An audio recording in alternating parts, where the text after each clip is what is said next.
Livro do profeta Isaías, capítulo 30, vamos ler do versículo 15 ao 21. Isaías, capítulo 30, verso 15, diz assim: Porque assim diz o Senhor Deus, o Santo de Israel: em vos converterdes e em sossecardes está a vossa salvação, na tranquilidade e na confiança a vossa força, mas não o quisestes.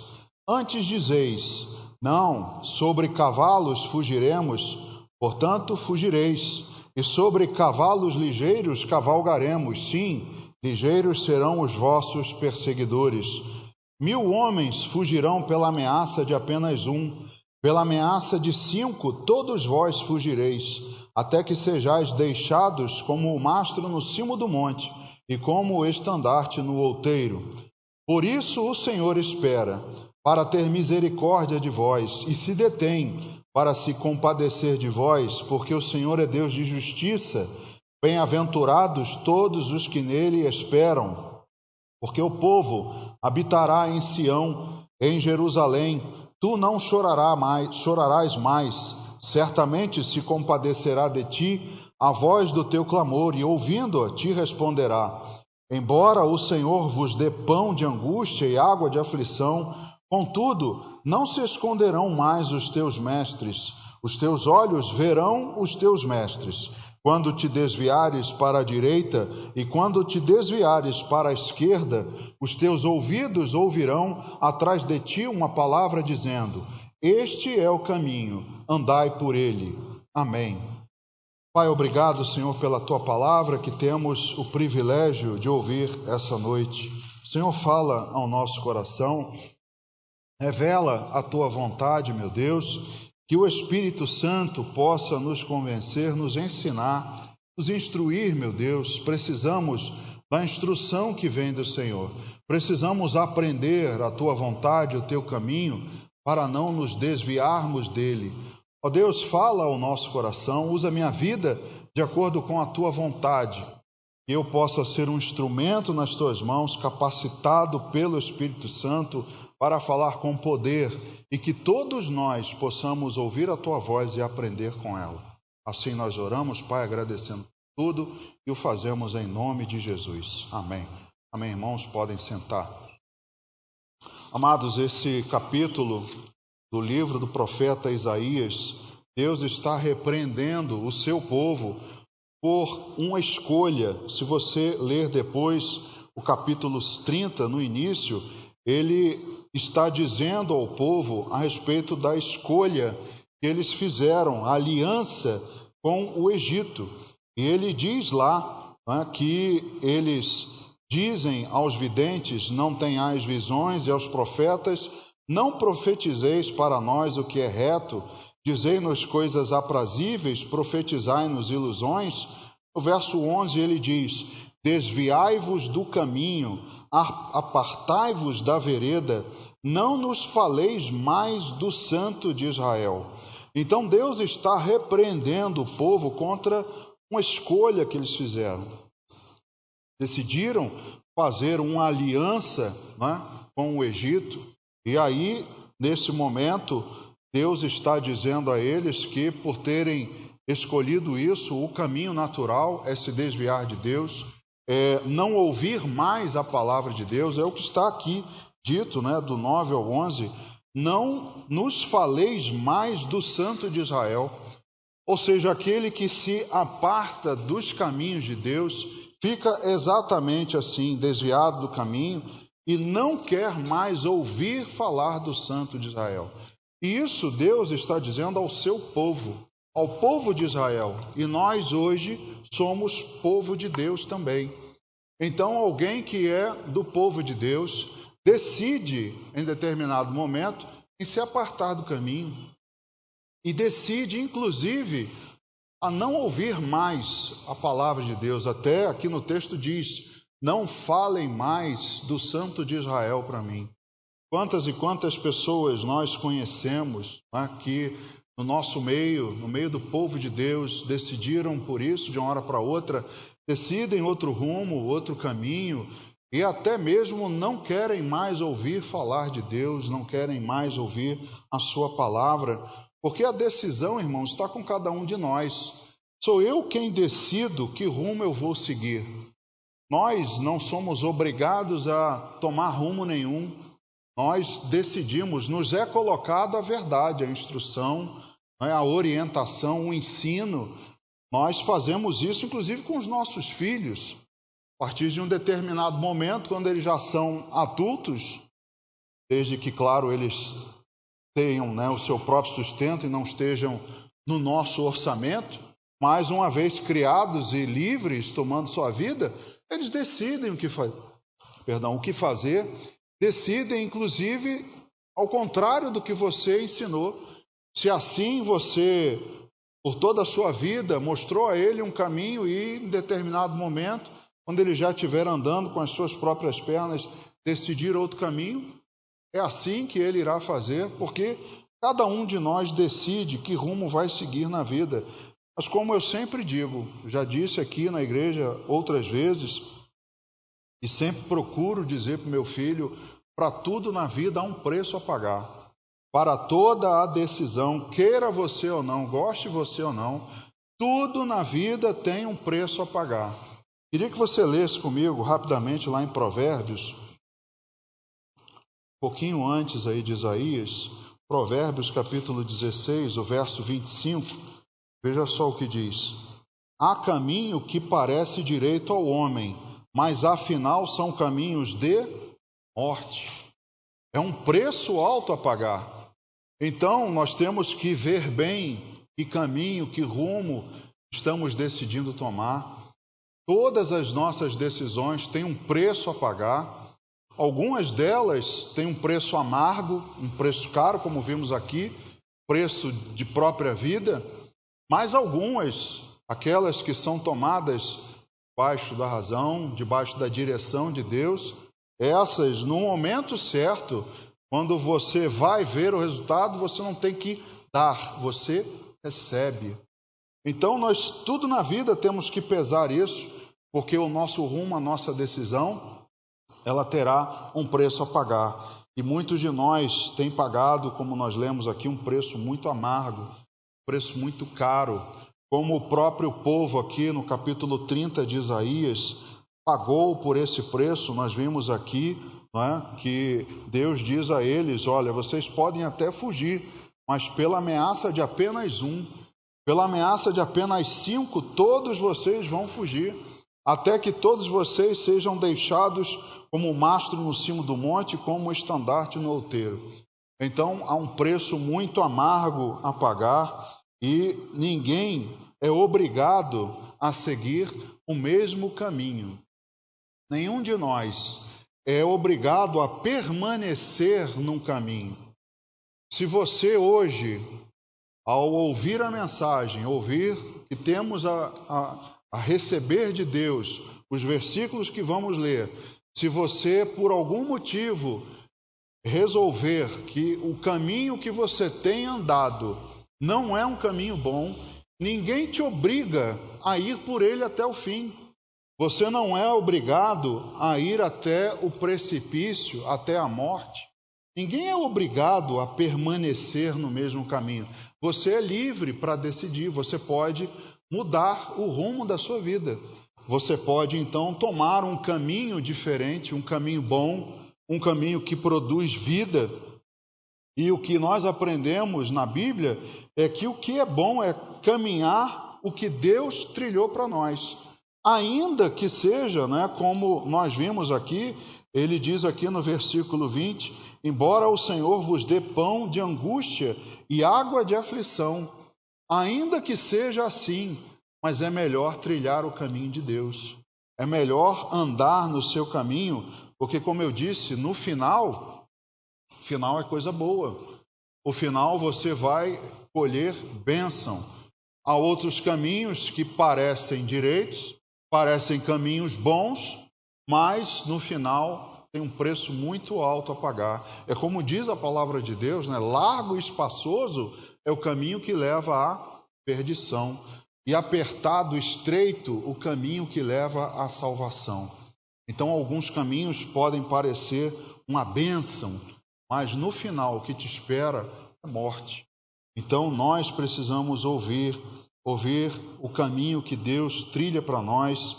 Nós precisamos endireitar os nossos caminhos, é a melhor coisa, a melhor decisão a tomar. Não sei qual é o caminho que você tem seguido, né, na sua vida, mas por vezes nós paramos para pensar, arrazoamos, né? Já conversou consigo mesmo? Já deu uma de maluco, né? Disse, Manuel, poxa, rapaz, você não tem que fazer isso. Você está falando consigo mesmo, né? Parece doido. Mas às vezes você para fazer essa reflexão e você pensa assim, eu tenho que endireitar meu caminho. Eu tenho que mudar, eu não posso continuar andando aqui.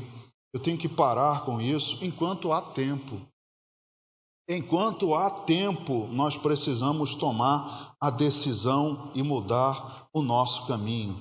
E o que eu queria ver com os irmãos hoje é exatamente a respeito do nosso rumo, do nosso caminho, da nossa trilha. Ver aqui conceitos da palavra de Deus, versículos que falam sobre as nossas rotas, sobre o nosso destino e ler exemplos na Bíblia de pessoas que tomaram decisões, seguiram determinados rumos para que a gente aprenda com eles. E como eu disse, que a gente não vá até o fim nesse caminho, um caminho que leva ao precipício. O primeiro ponto que eu queria ver é que todas as rotas precisam ser ajustadas. Todos nós, quando andamos na nossa vida, nós somos retratados na Bíblia como ovelhas, um rebanho de ovelhas. E não sei se você já viu alguém conduzir um rebanho, seja de ovelhas ou de qualquer outro gado, né? Você vai ver que há pessoas montadas em cavalos, inclusive, e tentando fazer com que esse gado, esse rebanho, vá para um determinado caminho. E o gado, irmãos, ele não vai, né, andando numa linha reta como se fossem robôs. Às vezes, um vai para um lado, o outro vai para o outro. É por isso que é necessário os boiadeiros, que a gente diz assim, ou os pastores. Eu lembro dos meus avós, dos meus tios, quando levavam gado para pastar, eles sempre iam com um cão já ensinado a isso, um cão pastor.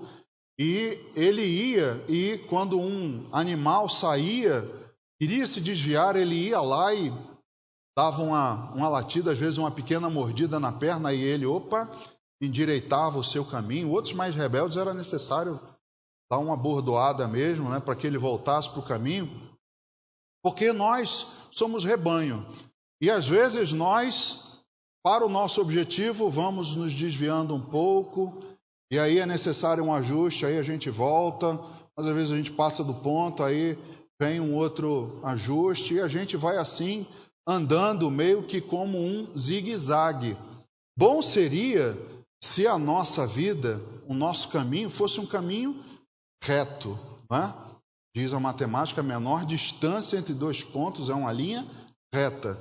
Mas a nossa vida, infelizmente ou felizmente, não é assim. Nós, às vezes, vamos tendo que corrigir os nossos rumos para chegar ao nosso destino. Eu lembro que uma vez nós fomos ali dar um passeio no Boulevard Olímpico e, na época, havia várias embarcações de vários países ancoradas ali, atracadas, né? E nós subimos em algumas para visitar, e uma delas que me chamou a atenção era uma fragata espanhola, não lembro exatamente o nome, era um veleiro bem antigo. E ele atravessou o Atlântico, eles atravessaram o Atlântico apenas nesse veleiro, a maior parte do tempo apenas usando o vento. E aí eu perguntei ao rapaz que estava guiando o grupo, né? Perguntei a ele, naquele momento, como é que eles faziam. A minha curiosidade era, como é que vocês fazem para navegar quando o vento não está na direção favorável? E aí ele disse, bom, nós vamos navegando em zigue-zague. A gente vai aproveitando o vento, a gente vai direcionando a vela. Eu coloquei um slide aí, queria que o pessoal colocasse para mim. Isso é navegar à bolina. Já ouviram falar? Eu não entendo nada de navegação, tá? Mas, pelo que ele me disse na época, era uma curiosidade minha, e você vendo aqui, o vento está da direita para a esquerda, e o barco está indo da esquerda para a direita. Aí você pergunta, como é possível? Porque o vento, eles conseguem colocar as velas numa posição em que eles meio que quebram, né? Seria um nome, não seria um nome adequado, mas esse vento da esquerda para a direita, eles conseguem dividi-lo em duas forças, e aí uma delas vai arrastando o barco para cima, porém, há um determinado momento que para corrigir o rumo, ele tem que virar a vela para o outro lado, e aí ele usa esse artifício para quebrar em outra direção, então ele vai fazendo assim, né? Um zigue-zague. Se você prestar atenção, tem uma linha média no meio, é como se ele conseguisse andar numa linha reta, né? Atingir esses dois pontos, mas ajustando a sua rota em vento contrário. Isso começou com os portugueses, eles conseguiram descobrir, né, e usaram as velas triangulares. Naquela época de Jesus ainda usavam as velas retangulares, né? Então não era possível fazer esse jogo, mas as embarcações portuguesas conseguiram usar esse artifício. Então, quando eles queriam ajustar o curso, vira a vela ao contrário, e aí eles vão andando em zigue-zague. Mas anda com vento contrário. Isso é uma lição para nós. Às vezes a gente pensa assim, pastor, não estou conseguindo andar porque a oposição está grande, o vento está contrário, não consigo andar. Eu queria, é possível andar até com vento contrário. Basta que você use, né, a inteligência, que você busque direção de Deus. É claro, você não vai ter o mesmo aproveitamento que teria se fosse um vento favorável, mas é possível andar. O que não dá é para ficar parado. Então, nós precisamos, de vez em quando, ajustar a nossa rota, como foi aqui o exemplo de navegar a Bolina. Estamos atravessando um vento contrário, mas eu consigo andar. Eu vou ajustando a minha rota e consigo atingir o meu objetivo. A nossa vida também é assim. Ao longo da nossa jornada, a gente precisa fazer correções dos nossos desvios. Às vezes a gente se desvia um pouco, mas é necessário ajustar. Se eu não fizer esse ajuste, eu vou para um outro lugar completamente diferente. Eu não vou conseguir, como queria Jonas, né? Deus me mandou para Tarsis, mas eu vou para outro lugar. Perdão, me mandou para Nínive, mas eu vou para Tarsis, vou para o oposto. Um é para o sul, eu vou para o norte. Eu não vou conseguir chegar ao lugar que eu quero indo em direções opostas. Mas eu consigo avançar mesmo com uma situação contrária a mim. Eu preciso avançar e preciso fazer a correção dos meus desvios. Assim como o pastor encaminha o seu rebanho, como eu disse, né, que se perde e é deixado sozinho. Veja o que está lá em Mateus, no capítulo 9, versículo 35 e 36 de Mateus 9, dizia assim: E percorria Jesus todas as cidades e povoados, ensinando nas sinagogas, pregando o evangelho do reino e curando toda sorte de doenças e enfermidades. Vendo ele as multidões, compadeceu-se delas, porque estavam aflitas e exaustas como ovelhas que não têm pastor. Esse é o retrato de um rebanho perdido, um rebanho que está aflito, exausto, porque não tem quem o guie. E aí, se o rebanho não tiver um pastor, ele vai andar por onde não deve, vai parar em lugares onde não deveria, e aí é necessário que alguém corrija o seu rumo.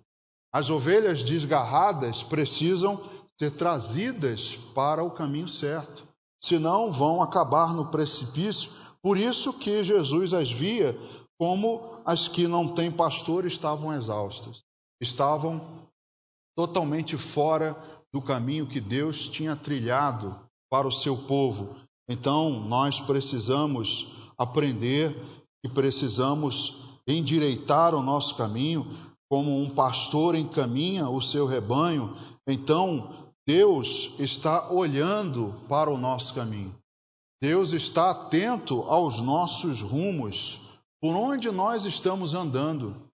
Se estivermos andando por um caminho diferente do que ele tem trilhado, Deus pode endireitar o seu caminho e o meu caminho.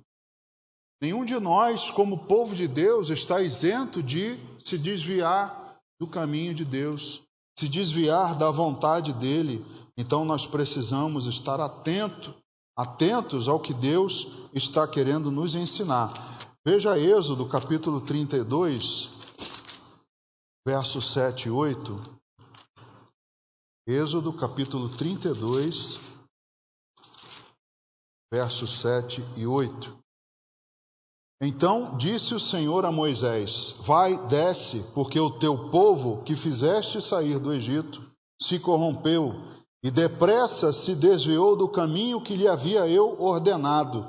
Fez para si um bezerro fundido e o adorou, e lhe sacrificou e diz: São estes, ó Israel, os teus deuses que te tiraram da terra do Egito. Moisés estava com Deus lá no monte, enquanto o povo estava aguardando embaixo. E quando eles, já angustiados pela demora de Moisés, você conhece a história, chegaram a Arão, e Arão então atendeu à vontade do povo e fundiram um bezerro para eles. E Deus lá com Moisés diz: eu estou atento ao povo que está lá embaixo. Eu estou aqui contigo, mas os meus olhos estão lá embaixo também. E esse povo se desviou do meu caminho. Então Deus está atento aos nossos caminhos e pronto a nos orientar para que a gente volte a trilhar o caminho certo. E Ele tem esse desejo, mas a decisão em endireitar é nossa. Como eu disse lá no início, ninguém é obrigado a seguir um rumo. Nós é que decidimos. Ninguém pode me obrigar a cair num precipício. Nós, então, é que precisamos endireitar. Depende de cada um de nós a decisão. Deus nos ensina, Deus está atento, mas eu é quem decido se eu quero voltar ou se eu quero seguir meu caminho. Mas lembre, há um preço a pagar, queira você ou não. Se eu decidir endireitar o caminho, Deus está de braços abertos para me restaurar. É como Jesus contou na parábola do filho pródigo. O filho que saiu, em determinado momento cai em si, percebe o estado lastimável em que estava e decide voltar para o seu pai. E o pai está de braços abertos para o receber, recebe, põe um anel no dedo, sandálias nos pés, roupas novas e faz uma festa. Deus está de braços abertos para me restaurar, mas cabe a mim decidir. Primeiro, eu tenho que analisar o meu caminho e segundo, decidir se quero endireitá-lo ou não. Se eu não quiser, ok, Deus não vai me forçar, mas o preço quem vai pagar sou eu e é você. Veja também aí no livro de Isaías, no capítulo 55, no versículo número 7. Isaías, capítulo 55, verso 7. Diz assim: Deixe o perverso o seu caminho, o iníquo os seus pensamentos. Converta-se ao Senhor, que se compadecerá dele, e volte-se para o nosso Deus, porque é rico em perdoar. Observe então o seu caminho, e se você porventura está num caminho errado, está decidido a rumar longe de Deus, como nós vimos aqui, no capítulo 30 de Isaías, desviem-se do seu caminho, não quero nem ouvir falar de Deus. Se você então está nessa situação, mas decide se converter, decide voltar ao caminho, Deus está dizendo: volte para o caminho e eu me compadecerei, porque eu sou rico em perdoar. É como Deus diz também no versículo que nós lemos aqui no capítulo 30, Deus está pronto para restaurar Israel. Deus está aqui no capítulo 18, ele diz: por isso o Senhor espera para ter misericórdia de vós. Então Deus está disponível, Deus está pronto para agir com misericórdia, perdoar, mas há uma decisão. e cabe a cada um de nós. Preciso observar o meu caminho, o meu rumo, a minha rota e decidir consertar, decidir ajustar para que eu vá até o objetivo que Ele tem para mim. Se eu não fizer, vou acabar num caminho de morte. O segundo é que esse nosso destino vai ser coerente com o meu rumo. Se eu decido por um caminho, como eu disse, Jonas decidiu ir para Tarsis enquanto devia ir para Nínive. Se eu decido ir para o norte, não tem como eu achar que eu vou conseguir chegar ao sul. Não tem como. Não há maneira de ir para a direção oposta e chegar aonde eu gostaria. É coerente com a minha decisão. Ora, se eu decido pela morte, eu vou acabar em morte. Se eu decido por esse caminho, eu não vou conseguir obter coisa boa. É como plantar algo ruim e querer colher coisa boa. É impossível, é inviável. Ou o meu destino, eu preciso escolher que ou o meu destino é Gerizim ou é Ebal. Gerizim e Ebal estavam dispostos ou em oposição geograficamente. Um para o norte e um para o sul. Ou seja, não tem como. Um representa a bênção, que é Gerizim, e Ebal representa a maldição. Eu tenho que olhar, eu tenho que optar por um dos dois, mas um está para o norte, o outro está para o sul. Não adianta eu querer decidir por Ebal, que é a maldição, e no fim querer chegar em Gerizim. Não, eu quero colher a bênção, mas tomar o meu rumo de Ebal. É coerente, irmãos, o seu rumo com aquilo que você decidiu. O seu destino será coerente. Então, a única maneira de chegar a Canaã é pelo caminho de Deus. Os irmãos sabem também pela Bíblia que havia uma maneira muito mais rápida de chegar a Canaã. Mas eles fizeram um caminho muito mais longo. Peregrinaram por 40 anos, não é? Mas é o caminho que Deus tinha para eles. Algo aconteceu, né? Toda a desobediência, tudo aquilo, toda a rebeldia acabou com que eles ficassem ali peregrinando no deserto até que aquela geração acabasse. Ficaram 40 anos ali, mas era o caminho que Deus tinha para eles. Tem um caminho mais rápido? Possivelmente tem, mas é o caminho de Deus. Normalmente quem nos oferece atalhos, irmãos, é Satanás. Ele é quem tem caminhos fáceis, atalhos, não é? Com menos desgaste. Mas eu prefiro, como diz aqui Isaías 30, eu prefiro comer o pão de angústia e água de aflição do que comer a picanha do capeta. Essa é uma decisão que você tem que tomar. Você tem que analisar e escolher o que você quer. Devo escolher se eu quero um caminho que perdure ou se eu quero um caminho que pereça. Algum caminho que seja duradouro ou algum caminho que eu sei que vai acabar mais cedo ou mais tarde. Veja o que diz lá o Salmo capítulo 1, salmo muito conhecido dos irmãos. Veja o versículo 1 e o versículo 6. Bem-aventurado o homem que não anda no conselho dos ímpios, não se detém no caminho dos pecadores, nem se assenta na roda dos escarnecedores. O Salmo 1 diz que é feliz o homem que não se detém no caminho dos pecadores. E o versículo 6 diz: pois o Senhor conhece o caminho dos justos, mas o caminho dos ímpios perecerá.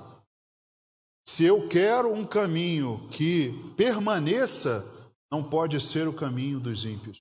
Eu não posso andar no conselho deles, eu não posso me deter no caminho deles, e eu não posso mais fazer parte daquele grupo, daquele estilo de vida, daquela direção. Eu não posso, porque o meu caminho irá perecer.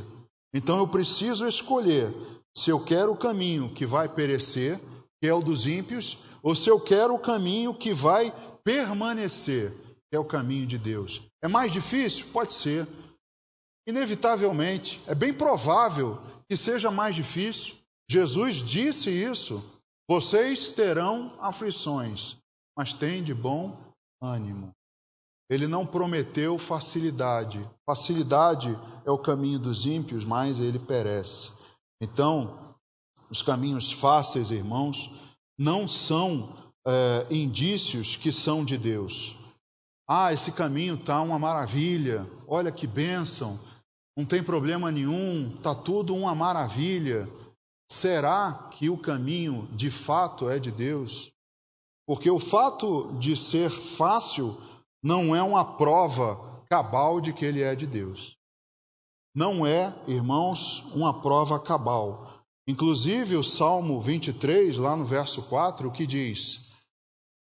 Andarei pelo vale da sombra da facilidade.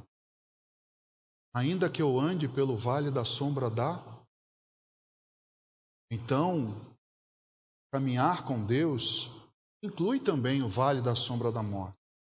Mas Deus está comigo. O seu cajado e o seu bordão me consolam. Então eu estou ali andando por um caminho que não é fácil, mas Deus está comigo. Agora, se o caminho é fácil, mas eu não sinto a presença de Deus, procure meditar sobre esse caminho, porque é bem provável que não seja o caminho de Deus para a sua vida. E o sentimento perene de que estou perdido, se eu estou com aquela sensação de que não sei por onde estou andando.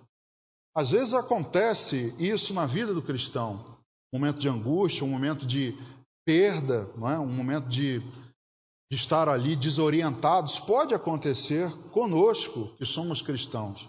Mas esse caminho não pode ser permanente, não pode durar uma vida eterna, não pode permanecer por muito tempo. Isso tem que ser passageiro. Eu não posso estar constantemente com o sentimento de que eu estou perdido, porque isso sim é indício de que Deus não está me guiando. Eu posso me sentir perdido, sim, mas na hora certa Deus vai se manifestar e eu vou ter a certeza, não, Deus está comigo. É por aqui eu estou no caminho certo. Agora, se essa sensação de perda permanece por muito tempo, eu preciso olhar, eu preciso analisar, porque é bem provável que eu esteja de fato perdido e que Deus não está me guiando. Veja o Salmo número 25, lá no versículo 8, veja o que ele diz: Bom e reto é o Senhor, por isso aponta o caminho aos pecadores. Deus aponta o caminho. Deus é bom, por isso Ele aponta o caminho. Deus não vai te deixar caminhar sem apontar o caminho para você. Você não vai caminhar sem sentir a presença dEle, sem sentir que Ele está te guardando, te orientando. Veja o Salmo 32 também, o verso número 8. Há vários versículos na Bíblia que falam sobre o caminho, não é? No versículo 8 do Salmo 32 diz: Instruir-te-ei e te ensinarei o caminho que deves seguir, e sob as minhas vistas te darei conselho. O cristão não pode viver anos e anos com o sentimento de que está perdido. Estou perdido, não sei por onde estou indo. Queridos, não é Deus que está conduzindo o seu caminho. Veja também o Salmo 37, no versículo 23. Salmo 37, verso 23. O Senhor firma os passos do homem bom, e no seu caminho se praz. Deus firma os nossos passos. Pode ser que em algum momento eu me sinta fragilizado, joelho daquela dobrada. Alguns momentos isso pode acontecer, mas Deus firma. É como se Ele, naquele momento, te desse aquela levantada. Opa, fortalece aí, vigia, toma cuidado, se endireita aí, anda reto, porque Deus não nos abandona no nosso caminho. Deus está conosco, nos orientando.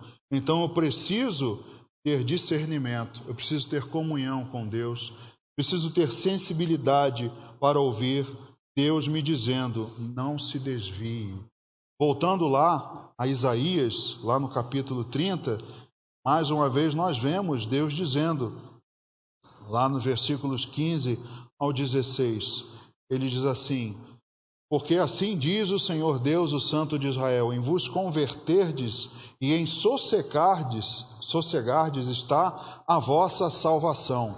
Na tranquilidade e na confiança a vossa força, mas não o quisestes. Antes dizeis, não, sobre cavalos fugiremos, portanto fugireis, e sobre cavalos ligeiros cavalgaremos, sim, ligeiros serão os vossos perseguidores. Eu preciso então ter discernimento para que eu não tome o desvio, porque Deus está dizendo, vocês tinham na conversão o sossego, vocês tinham a salvação, vocês tinham a tranquilidade e a confiança, mas vocês não quiseram. Vocês tinham tudo isso, mas vocês não quiseram, resolveram tomar outro rumo. Agora vocês estão aí dizendo, não, eu vou subir em cavalo, eu vou meter o pé, eu vou tomar outro caminho. Você vai, mas não vai dar certo. Se você quer de fato um caminho que chegue a um bom lugar, e você chegue a um destino de paz, você precisa escolher o caminho de Deus. E exemplos bíblicos, como eu disse, não faltam para a gente aprender a arrumar, para a gente aprender, né, a trilhar o caminho bom, o caminho de Deus. Um exemplo que eu deixo para os irmãos, né, o exemplo de Sansão, porque há os que decidiram corromper o seu caminho.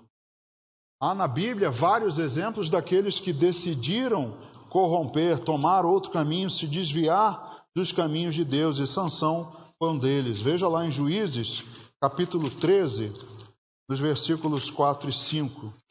Juízes 13, verso 4 e 5 diz assim: agora, pois, guarda-te, não bebas vinho ou bebida forte, nem comas coisa imunda, porque eis que tu conceberás e darás à luz um filho, sobre cuja cabeça não passará navalha, porquanto o menino será nazireu, consagrado a Deus desde o ventre de sua mãe, e ele começará a livrar a Israel do poder dos filisteus.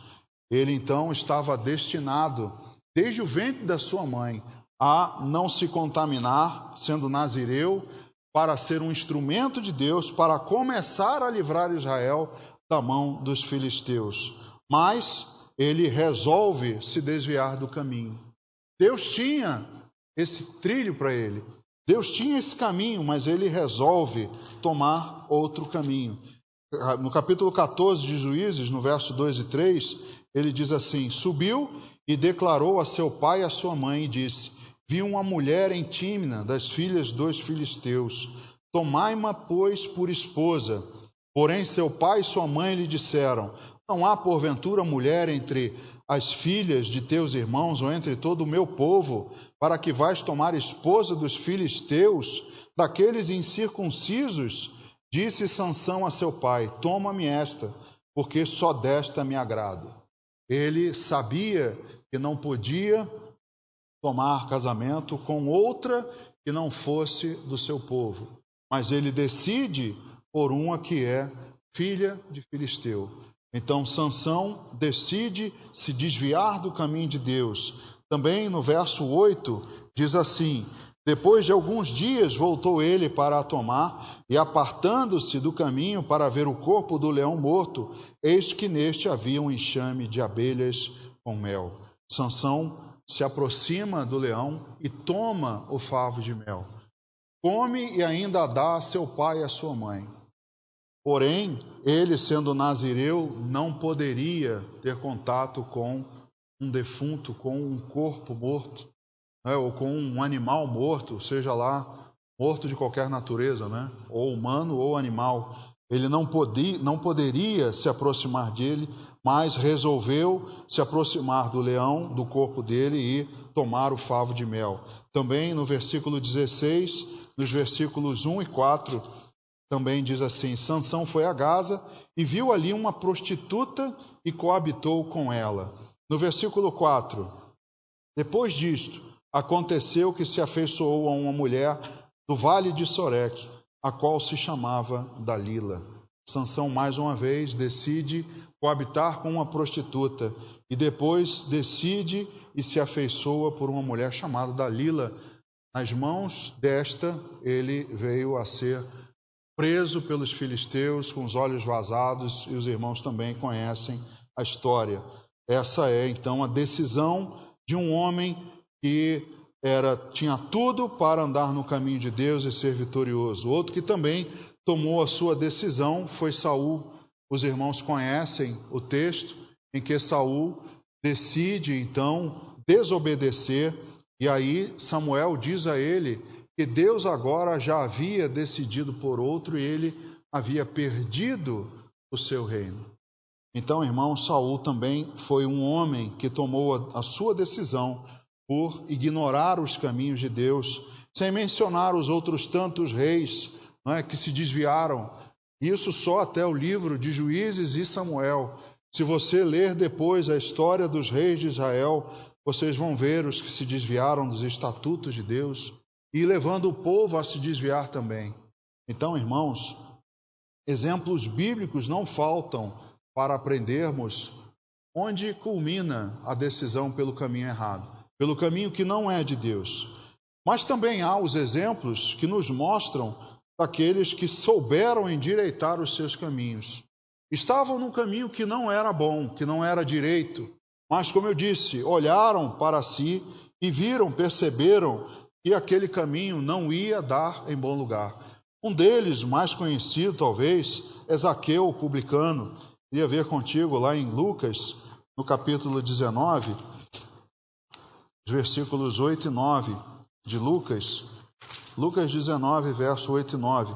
Entremente, Zaqueu se levantou e disse ao Senhor: Senhor, resolvo dar aos pobres a metade dos meus bens, e se em alguma coisa tenho defraudado alguém, restituo 4 vezes mais. Então Jesus lhe disse: Hoje houve salvação nesta casa, pois que também este é filho de Abraão. Zaqueu, publicano, cobrador de impostos, mais do povo de Israel, odiado, safado, sem vergonha, roubava do povo para si. Ele toma uma decisão. Ele sabe que o caminho que ele estava não era o caminho trilhado por Deus. Então ele resolve, nesse momento, mudar a sua vida, resolve mudar o seu rumo. E o que houve de Jesus é: hoje houve salvação nesta casa. Então, irmãos, há também aqueles que sabem endireitar, uma decisão voluntária. Ele decide radicalmente mudar a sua história. Isso serve para mim e para você. Que caminhos estamos trilhando? Outro exemplo de conversão está lá em Atos, capítulo 16, do versículo 29 e 30. Atos 16, versículo 29 e 30. Então o carcereiro, tendo pedido uma luz, entrou precipitadamente e, trêmulo, prostrou-se diante de Paulo e Silas. Depois, trazendo-os para fora, disse: Senhores, que devo fazer para que seja salvo? Outro também que decide mudar o seu rumo. Ele era um carcereiro e não conhecia ainda a palavra de salvação. Mas ao ter aquela experiência e vendo o que aconteceu com Paulo e Silas, ele decide mudar a sua história. E toma aqui já a decisão ao fazer a pergunta: que devo fazer eu para que seja salvo? Ele decide então mudar a sua história.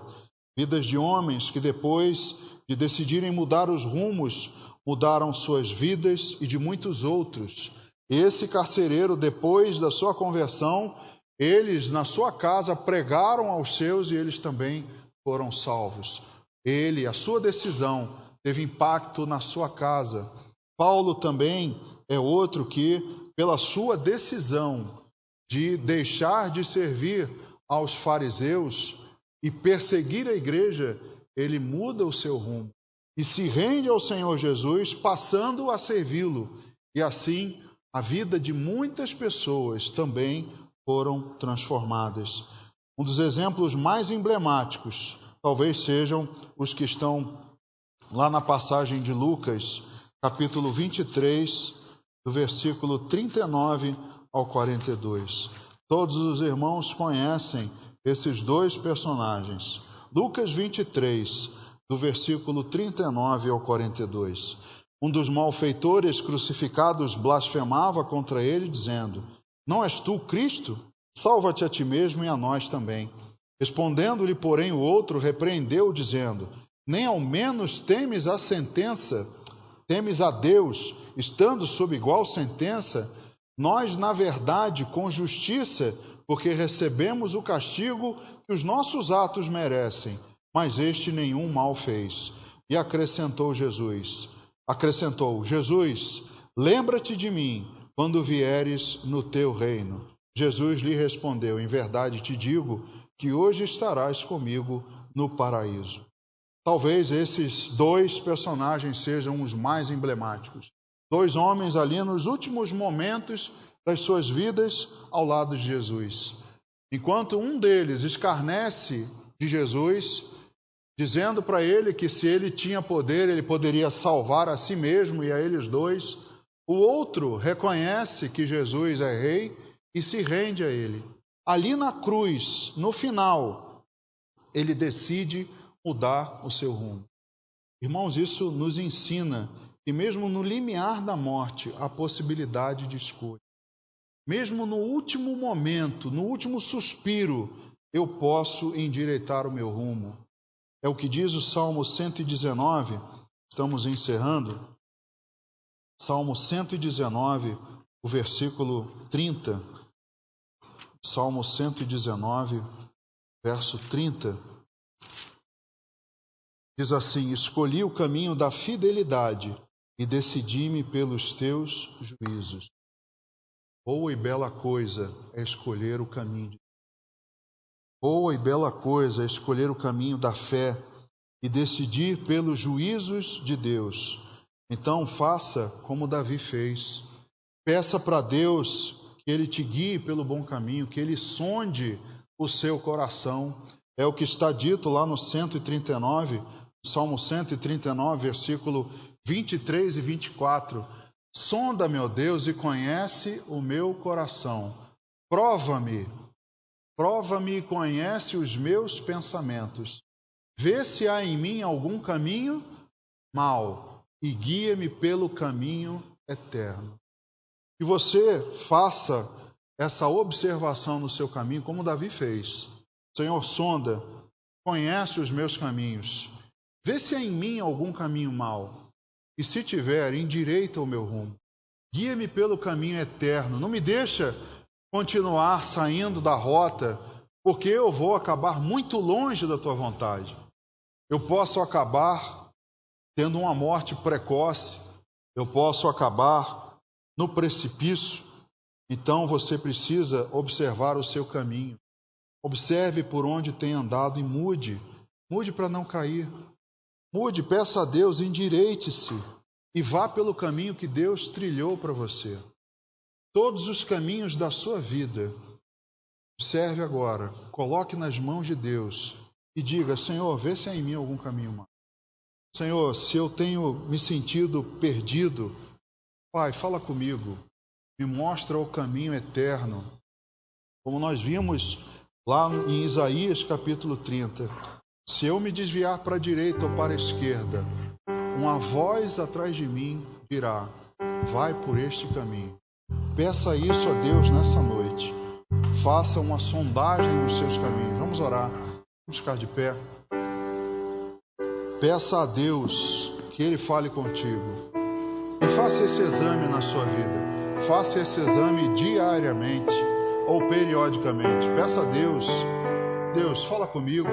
Mostra, ó Deus, as minhas decisões. Ó Pai, me mostra se o caminho que eu estou decidido a tomar, se é um caminho bom, se é o teu caminho, ou se ele irá redundar em morte, em prejuízo, em perda. Fale com Deus agora nesse momento. Pai, fala com cada um de nós. Colocamos nas tuas mãos os nossos corações, os nossos caminhos. Ó Deus, nós temos que tomar decisões. Mas, Pai, nenhum de nós, nenhum dos teus filhos pode se sentir perdido, porque o Senhor fala conosco, O Senhor nos fala através da sua palavra, nos fala em oração. Ó Deus, o Senhor fala conosco, meu Deus, nos orienta. Pai, que nenhum de nós tenha esse sentimento de perda. Ó Deus, que possamos nos encontrar com a Tua vontade, endireitar os nossos caminhos. Ó meu Deus, nos guia pelo bom e reto caminho do Senhor. Não permita, ó Deus, que nenhum de nós se desvie para a esquerda ou para a direita. E dá, meu Deus, lucidez a cada um de nós. Fala com cada um de nós. Sonda os nossos caminhos, as nossas decisões profissionais, familiares, todas elas, meu Deus, colocamos nas Tuas mãos. Nos mostra o caminho que devemos andar. Assim, Pai, nós oramos agradecendo a